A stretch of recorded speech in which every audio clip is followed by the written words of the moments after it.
What is Gucci, my dudes? My name is 11M Gamer. Welcome back to another video. In today's video, it is that day.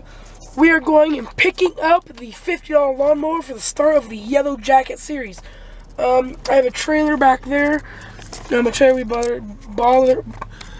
borrowed from our buddy Steve. Shout out to him. Thank you so much for the trailer. We had to borrow it. We come down here. It's about maybe 10 minutes away. So we're gonna go pick up the. You can go pick it up right now, and leave some comments down below of things you think we should do to the lawnmower. And also, I want to say one more thing. I will be doing here in a short while. I'm going to be doing a Q&A with my entire family. So you can leave some questions down. We're going to sit down as a whole family, and you guys can ask us questions. All of us. You can, my mom, dad, sister, or even me. So leave down your comments down below. Your questions. I really do need some questions. So that's all. We'll see you guys when we get to the place. Alright guys, we got the lawnmower and we got it all strapped down on the trailer, and we're just now leaving, and we're gonna go ahead and I think we're gonna head over to, I think Justin said he had a gas cap, so I think we're gonna go over there, right, Mom? No, he's gonna get one for tomorrow. For tomorrow? What's tomorrow?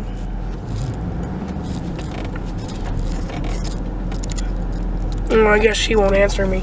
So yeah, Justin said he had a gas cap for me, so I don't know. We'll see what happens. Alright, we'll see you guys there.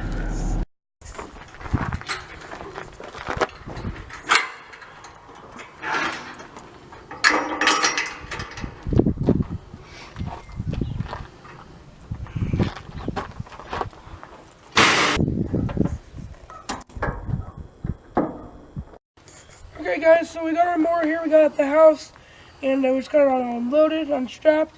I wanted to ask you guys down in the comments below, leave some suggestions of what we should do to the mower. And I want to thank you for the support in my last few videos. We've had so many likes and views and everything. I just want to thank you guys for the support. So we're going to go ahead and push it in the garage and start working on it.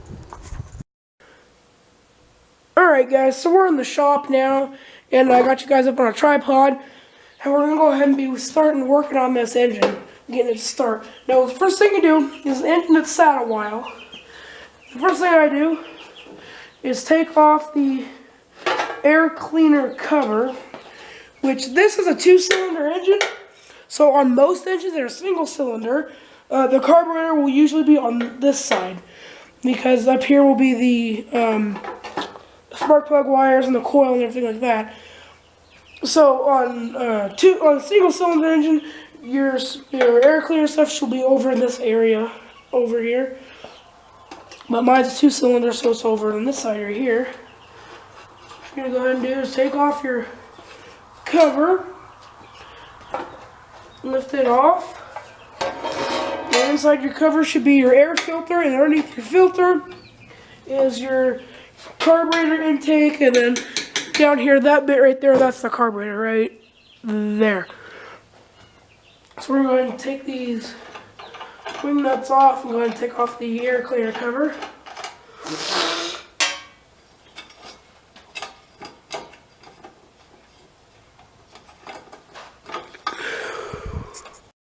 Alright, so once you get your cover, you got the wing nuts out, this piece lifts off here, and this little bridge, it just lifts off right there. And right there's your carburetor. So, this one, what I usually do is I'm going to take the carburetor completely off, and we're going to clean it up, make sure it's nice and clean and everything. Because we don't want to run it on the engine with a dirty carburetor. Now that wouldn't be too smart, would it?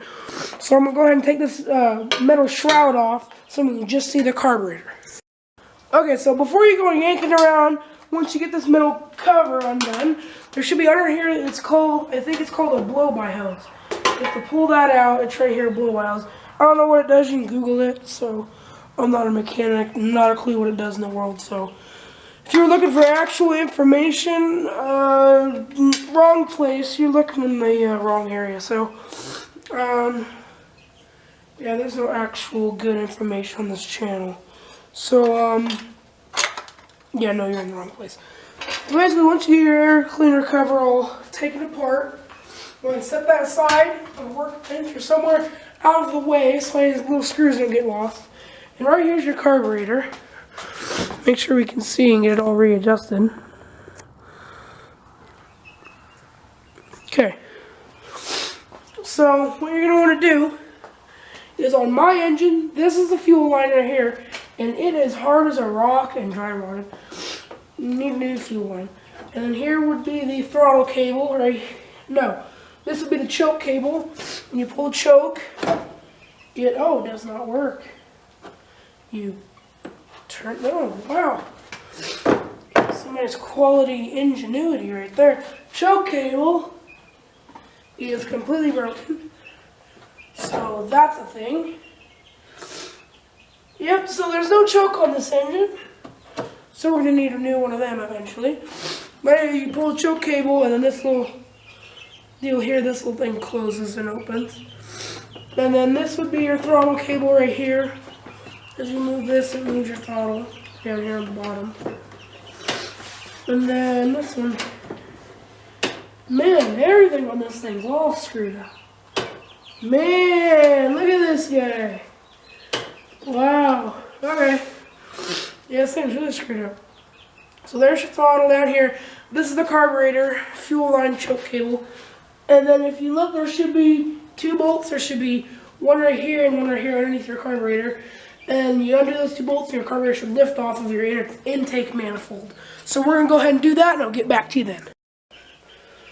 So right here, when you're right here on the engine, you're about to take your carburetor off. What you need to do first is you need to clamp off your fuel line and remove it. So what I'm going to use to clamp it is, let me just grab it real quick out of the toolbox. These are special vice grips. I don't know what they're exactly for. They might be just for this. I might be that smart. But they're vice grips and they have these flat heads on them so you can clamp things down. So that's what I'm going to use to clamp the fuel line here. Hopefully that should do it. And usually your fuel line has this weird little bracket thing that you squeeze tight and it gets loose. So you're going to want to go ahead and get that undone. And I'm just going to use a pair of just normal tweezers here. You just find it. Sorry if I'm blocking the angle, I'm just going to kind of get in here and just do it. You squeeze this, then twist it and move it backwards. Let me unclamp the fuel line here. Move the clamp over here, back a little farther so you can really see and kind of work in here better.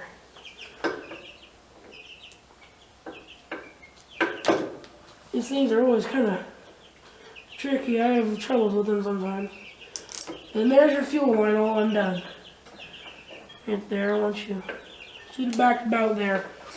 And your fuel line, depending on how old and dry rotted it is, should come off. And this fuel line is completely ruined.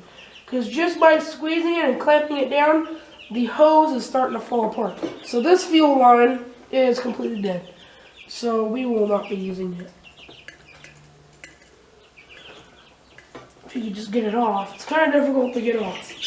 Especially if you have an old dry rotted one like this one here. Man, this thing's really tough to get off. This is becoming kind of a challenge here. Alright. There we go, got the fuel line off. Here's your fuel line, and here's your carburetor. And this is your choke cable. In my case, mine does not work, sadly. So we're not going to get rid of it, we're going to fix it. But, oh crap. Okay, you do not want bolts and sockets and nuts falling back in your motor. So I'm going to go ahead and do this. Oh yeah, if you're moving parts around, unbolting things, try your best to put the bolts back where they belong. So I'm going to set these right in here so that we don't leave them, so I know that these go here. So I'm going to go ahead and undo, I don't know if you can see it, but right there, that's your choke cable. And there's that bolt holding the cable in place. So if you go ahead and undo that,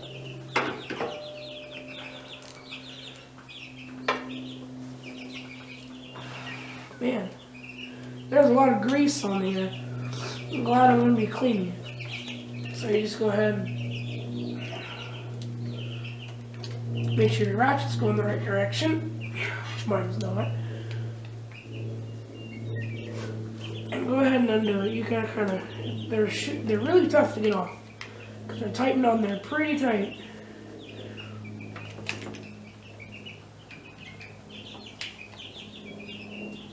Oh man, the thing's on there tight. I'm gonna have to get the impact and take it off. And once I get this show cable off, I'll get back with you guys. Alright guys, so once you've gone ahead and cleaned up your carburetor, you can already tell it looks 1,000 times better already. So once you've went ahead and cleaned it, you just basically need to hook it all back up and reinstall it. Now these things, I'm going to say they're not the easiest to install. Actually, like physically, like bolting them down, that's the easy part. Okay, all these little wires and connectors and cords, and that's the tough part. It kind of sucks. It's difficult to do, but you got to do it, you know what I'm saying? So I'll go ahead and hook it up, and then I'll get back to you guys when I get it all done. Alright guys, so now I'm out here. I went ahead and I removed the fuel tank. So what I've done is I removed the fuel tank, and I went ahead and took some water and cleaned it out. Now there's some pretty bad gunk in the fuel tank. But I went ahead and I cleaned it out, got it all nice and clean, but now you have to dry it out with an air hose. So I have our air compressor set up with a air line on it. See? Go ahead and blow the fuel tank out. So I'll go ahead and get back with you guys once we get the fuel tank all blown out and reinstalled. Okay. Alright guys, so we got the fuel tank reinstalled and the line ran again. We got new line. And we have to just bolt it in, but sitting in there, it's pretty difficult to actually get it in and out because it doesn't quite really fit. I had to use a pry bar to pry it in and out. So we got the fuel line all hooked up, ready to go. And then we're going to bolt it in, and then I'm going to put back on the air cover box. Alright.